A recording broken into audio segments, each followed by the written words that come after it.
Welcome to another episode of the Social Work Come Up. The Social Work Come Up is a podcast about all things social work, and this particular series is about the clinical licensure exam that social workers have to take in order to elevate in the career. Um, so, we're going to start off with the topic today the Social Work Come Up. I took it the first time and I passed. So, my guest today is Janelle. Janelle, fortunately, passed on the first try. And so I want to have Janelle just go ahead and introduce herself to the audience. Hi, everyone. So I am Janelle Alston. I graduated with my MSW from a HBCU in 2021. Um, yeah. I also, let me see. So I graduated in 2021. My first attempt was October 2025, and I passed on my first attempt. So, Yay. Wow. That is awesome. So, Janelle, I'm going to get right into it. Back in 2022, for the first time, the ASWB released their pass rate data. And the data revealed that Black social workers fail the exam at a much higher rate than white social workers. In fact, I believe it's somewhere in the neighborhood of 45% of Black social workers passing it on the first try compared to 83.6 or 83.9, one of those that white social workers pass it on the first try. And that was very surprising to me. Is that surprising to you at all? um, it is considering I did pass it on the first try. So I do remember when that report came out, I had already graduated, but at the time, I believe I was looking for study groups or test preparation groups, and that report came out. I believe it was through the ASW, the NASW. I found it through them. Um, so I didn't really read well, I can't say that I did read it. I don't really recall, but I do remember it saying that it was around 45% for Black students. I do remember that. Yeah, that is so troubling. I first became passionate about this topic mm, maybe 7 to 8 years ago. When I joined my agency that I currently work for, I noticed the number of Black social workers that didn't have the clinical licensure. And I realized that not having this credential could significantly impact your income. And also, I know that the population that we serve should mirror, our demographics. And I wasn't seeing that. And so I want to ask you this. Since you passed on the first try, what was your study structure? What did that look like? So I actually purchased a study system, and that study system came with a structure where you put in the date of when you were taking the exam, and from there it created a daily study schedule for you. And I believe I started it in September. It was just 6 weeks. I believe I started studying the first week of September. I took the exam October 14th, 2025. So it was about 6 weeks. But that was how I just followed the structure of the actual system. And I did not do any more than what it asked. So if it was only 2 lessons on a day, I did not go any further than those 2 lessons. I tried to let that stick. If there were 10 lessons that day, I made sure that I did all 10 modules, so I could make sure that would stick as well.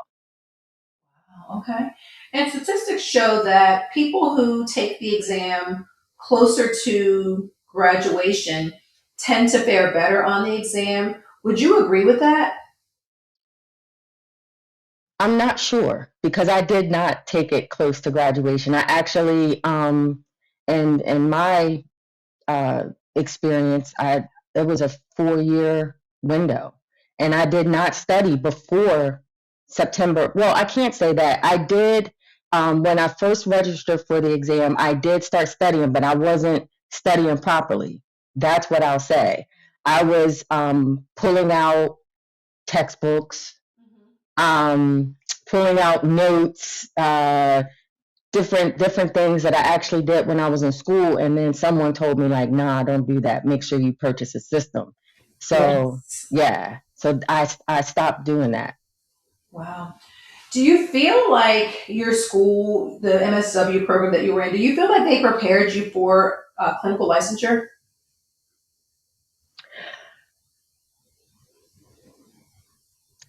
Not really. The only reason why I say that is I finished my I finished my degree in the pandemic. Ah. So I started my MSW before everything shut down. And then once the pandemic happened, so 2020 and 2021, everything was online. Mhm, So mhm. the instruction just changed. It just Yeah. changed, and I still joke that we were just trying to get assignments in by 11:59, right? Like that's what I always say. Like we were just trying to get those assignments in. That was it. And I'm not saying that I did not retain anything or Yeah. I didn't learn, but it was a lot of we weren't meeting virtually for some classes. Everything was on Blackboard. Yeah. So I believe in the beginning, yes. In the beginning, absolutely. Once the pandemic happened, not really. You raise a very good point because in the literature review that I didn't come across anything that showed a correlation between the pandemic and MSW programs, and so that's probably something that could use further investigation. Um, the resource program or the structured program that you use, do you feel that it was worth the investment if you paid any money for it? It absolutely was. The one thing that I liked about this study system, I was able to download it on my laptop, like actually not really download it, but actually go into um, the system on my laptop. I had it on my Kindle and I had it on my phone. And it came with multiple like definitions, like important definitions that we should know for the exam. So I printed that out. I took that with me everywhere. The entire time I was studying, if we went to brunch, no matter where I was, even if I was just going to go visit a family member, I took that list with me everywhere. Um, so yeah, I believe that absolutely. I would tell anybody to get that system. Absolutely. Thank you. And I'm circling back to the structure. How did you manage your time? You just said that you took it everywhere you went. How did you manage your time? And tell me the time frame. Did you study for 6 months? I know for me, I like devoted 3 months to just like grinding and studying. How did you manage your time, and what did that look like? So I only studied for 6 weeks. Oh, I I studied from I okay. studied from the first weekend of September to the I would say I took the exam on October 14th. I stopped studying maybe October 12th, somewhere around there. Like I didn't So is study it anymore safe? after October 12th. So is it safe to say that you're smart, smart? I mean, I just the way that I manage my time, if I could be honest, I ensured that I had an equal amount of work, life, and study balance. That was it. For home, for life, I always took Sundays. Sundays, I would meal prep. I would write down everything that we were going to eat that week, and I would prep. So I would not have to worry about cooking a meal, prepping a meal, even packing lunches. you know. I didn't have to do any of that. I didn't have to do any of that. I did that every Sunday. And then based off of where I was in the study system, because sometimes the study system would give you a day off. They would say, hey, you don't have to study today. So if I didn't have to study that day, I would do something fun. I would do something kind of either fun or mindless, nothing that had to do with studying, nothing that had to do with social work at all. So yeah, I believe that that's how I did it for work. Um, I worked from 8 to 4:30, and I mean that's what I'm supposed to work anyway, right? But Yeah. I think during that time I learned how to really turn it off. At 4:30, I am finished. I need to take a small break. I would probably start studying around 6 o'clock. And then whatever time I finished, and that was I, it. I love that, Janelle. Balance is important. So it sounds like you were disciplined, yet you knew how to balance so that you could still have a fulfilled life and not be stressed out and have this exam overtake your life. Mm, yes. What would you repeat? Is there anything that you would repeat? A few things. So, following that study system, absolutely. I would definitely repeat that. One of the things that I also did was when I studied, everything was black. There was no music. I was in a quiet environment. I would study like I was actually at Pearson VUE taking the exam. Wow.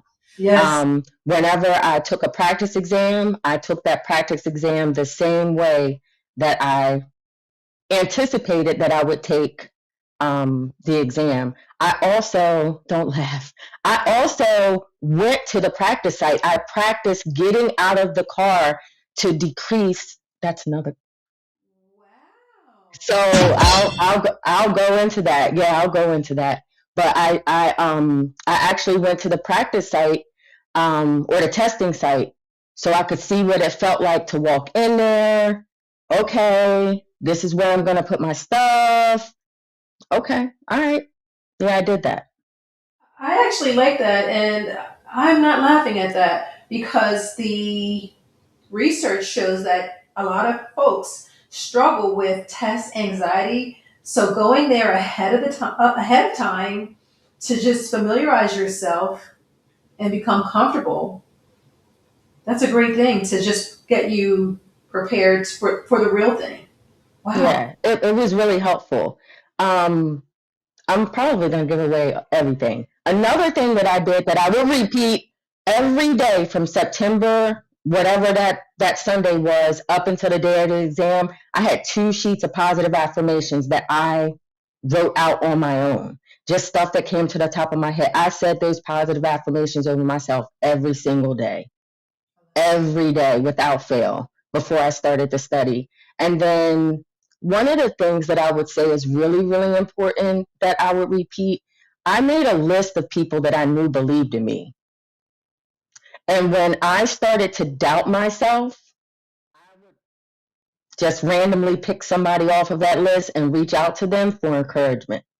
And if there's ever anyone that is not doing that, don't talk to them. I'm so serious. I had that happen where someone said, well, it's just your first time taking it.